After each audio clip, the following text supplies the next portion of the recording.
Here's a little more practice with domain and range, function, not a function.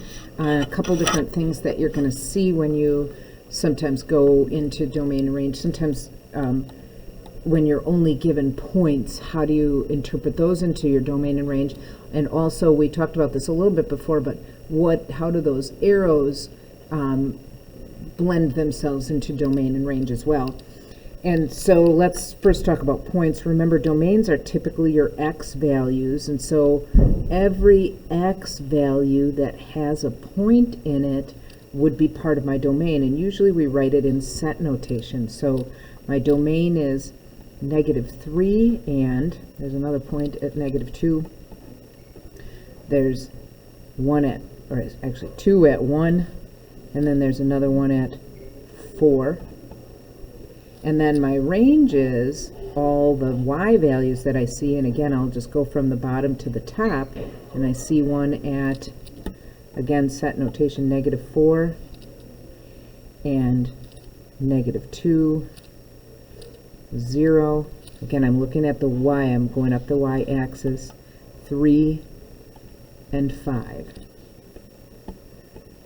And then to determine whether it's a function or not, I try the vertical line test, and if at any point in this I can cross 2 points at once with a vertical line, it is not a function. So I can answer that in the next one, no, not a function. But now I need to look at my domain and range. Domain, remember, goes from left to right. So this would be -3 to +3, including, and the range goes from lowest to highest.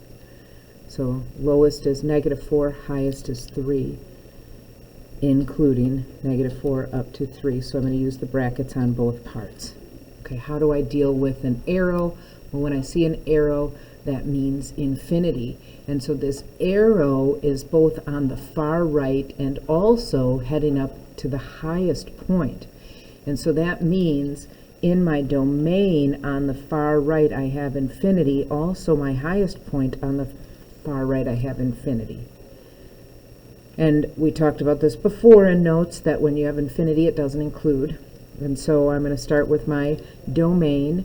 Furthest left is -4, and it doesn't include that. Lowest is at 1, and it does include that. I'm not going to go into 4. I think you get it. I mean, we won't spend a whole lot of time. It goes from -2 to 2 for the domain, from 0 to 4 for the range. It is not a function. What I want to look at is a problem like number 5. I have got arrows on both ends, and so therefore my range goes from -infinity to +infinity. My domain goes from negative, my range also goes from -infinity to +infinity. Yes, this is a function. In a problem like 6, I have on the far left and far right arrows, -infinity to +infinity, but I only have arrows on the top. I do have a low point, and my low point is here at -5. And it includes -5, but not infinity. And this is, yes, a function. Okay, so just taking it another step further. I'm attaching a worksheet onto this. You just need to enter your answers below and use your symbols. If you need to spell out the word infinity as your answer, you are more than welcome to. That will work. Another way you can write this is if it goes from -infinity to +infinity, we call it all reals. That's another symbol for that, but that's not going to work for when you have your domain where it's one side. Sometimes we write this in interval notation. This would be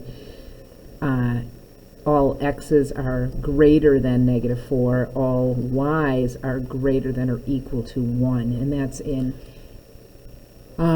inequality notation.